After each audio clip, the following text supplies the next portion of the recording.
In the previous video, we were discussing Article 83, 84 and 85.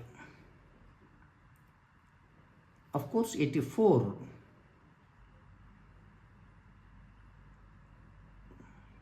is a different article relating to qualification of legislators, especially the parliament members. 83 and 85 related to the tenures of both houses of the parliament and the role of the president in dissolving them from time to time. We have seen that the president has to dissolve the houses from time to time, especially the House of the People. From time to time means at the end of each session and at the end of each term of 5 years, but not as and when he wished or the Prime Minister wished. After all, the House of the People consists of the representatives of the people. People have elected them to serve for 5 years. As such, nobody should have power to terminate their membership mid-term. If elected houses are terminated mid-term, it's not democracy at all.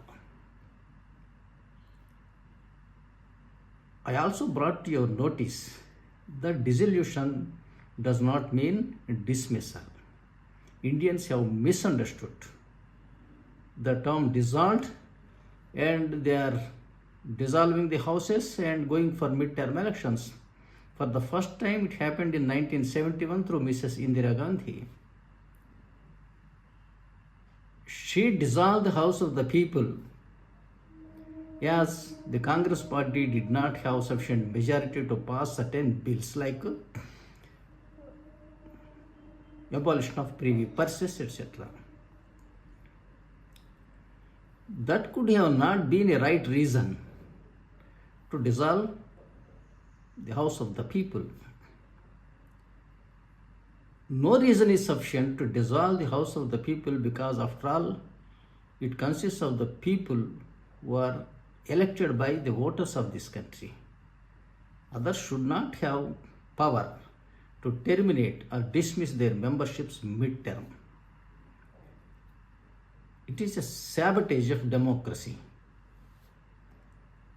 However, today we come to discuss Article 86, 87 and 88. I have been consistently telling you that Indians have thoroughly misunderstood, misinterpreted, misapplied and misused the constitution for their political advantage, sometimes with ignorance and sometimes with malevolence. My point is that India is a sovereign democratic republic. In the sense, republic is a country which is ruled by an elected or nominated president. I told you several times that India is not parliamentary democracy like that of the UK. India is a presidential democracy like United States of America. We have an elected president, an elaborate election without issuing a whip. We have an elected president and we have an appointed prime minister. Indian prime minister is not elected as such. Sometimes he may be elected member of House of the People or the Council of the States, and sometimes he could be a nominated member of the Council of the States, and sometimes, some other times, like P.V. Narasimha Rao, he may not be member of any of the houses. Within 6 months of taking over charge as Prime Minister or a minister, one has either to get elected to the houses or can still be nominated by the president if he has a vacancy in terms of Article 80. I told you in several of my previous videos that election of chief minister with majority in the assembly and election of prime minister with majority in the Lok Sabha, there it is in parliament in Pakistan.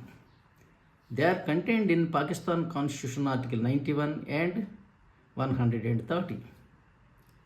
And removal of the chief minister and the prime minister through no confidence motions is also contained in Pakistan Constitution Article 95 and Article 130 Clause 5. Such provisions are not there under Indian Constitution. These ministers are appointed people under Article 75 and 164 to hold office during the pleasure of the President and governors for the purpose of aiding and advising the President and the governors. Unfortunately, we have misunderstood the scheme of the Constitution, the theme of the Constitution, the heart of the Constitution and basic tenets of democracy, and destroyed Indian democracy and social fabric. The independence acquired by sacrificing lakhs of lives has gone in vain, and the Constitution written by Dr. Ambedkar and his team, toiling for 2 years, 11 months and 17 days, has gone the drain. Simply everybody is reciting the name of the Constitution and doing whatever he wants with his political power. Anyhow, let us come to discuss Article 86, 87, etc. regarding the role of the President of India in summoning and assembling the Parliament and addressing it. The President may address either House of the Parliament or both Houses of the Parliament together, and for that purpose he may require the attendance of the members. He requires the attendance of the members. It is not said that he invites the members. And the purpose of assembling the houses, one house or both houses together, is to address. Who will address whom?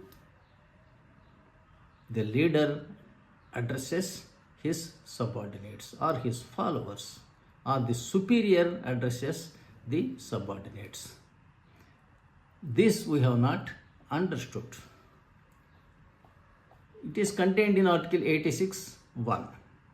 86 Clause 2 says that the President may send messages to either House of the Parliament, whether with respect to a bill then pending or otherwise, and a house to which any message is so sent with all convenient dispatch consider any matter required by the message to be taken up for discussion or to take into consideration.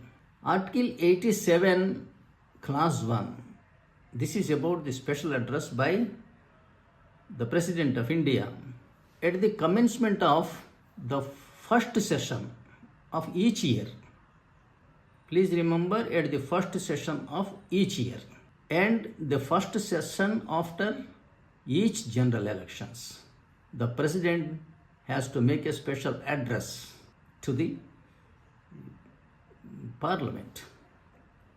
In fact, originally in the Constitution it was contained that the President shall address each and every session of the Parliament, the first session of the Parliament. We know 6 months shall not intervene between 2 sessions.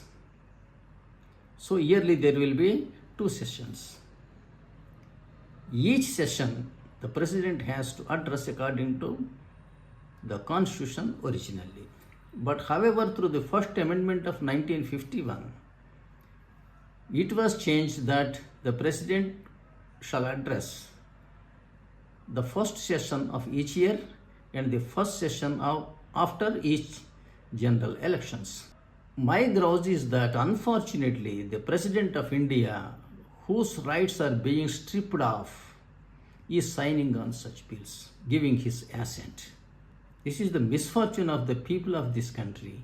The highest elected authority, their representative, abdicated his responsibility in favor of his servants who are appointed by him to aid and advise him. And he is remained, or he is confined, or he is allowed to be kidnapped in the Rashtrapati Bhavan, while the unelected sometimes are ruling this country according to their whims and fancies. In fact, the entire ministry should be the subordinates of the President of India. They should belong to the same party to which the President belongs. So they are representative of the President of India, who are responsible to the House of the People at the union level and to the Assembly at the state level. They are commonly responsible to the legislatures on behalf of the President of India. And it is further held that provision shall be made by the rules regulating the procedure of either house for the allotment of time for discussion on the matters referred by the President through his messages, and for the allotment of time for discussion of the matters referred to in such address. Please remember, there shall be some time allotted for discussion of the matters referred to in such speech of the President of India. So the members cannot go on endlessly discussing and criticizing these words of the President of India. They have only a limited opportunity. Originally, the Constitution contained that such discussions shall take precedence over other business of the Parliament. This was deleted by the very first amendment of the Constitution of India. Unfortunately, the President has signed on such amendment which reduced the importance of his speech, its discussion, and the time allotted to it, and that its priority over other business of the Parliament. Of course, 87 is not very important. 88, of course, 88 is not very important. It only states that the ministers and the Attorney General have the right to attend and speak in the Parliament. But of course, by virtue of this article alone, they shall not be entitled to vote. Because sometimes ministers may not be members of the houses. They could be an outsider like you and me who can be appointed as ministers, and within 6 years, of course, they would get either elected to the houses or they may be appointed by the President under Article 80. So with this, we conclude our discussion on the relationship between the President and the Parliament as regards their composition, their summoning, and his addressing them. Thank you for watching my video. I request you to please subscribe, share and comment on my videos. I will be glad to reply to your queries. Our purpose together shall take the constitutional message to the people of this country with fond hope that it may bring social, political and economic change in India. Whether there is such need or not is not in doubt. We have so much of social, political, economic problems, uncertainty within the country and from the borders of the country. As such, in my considered opinion, there is need for a change. Thank you for watching my video.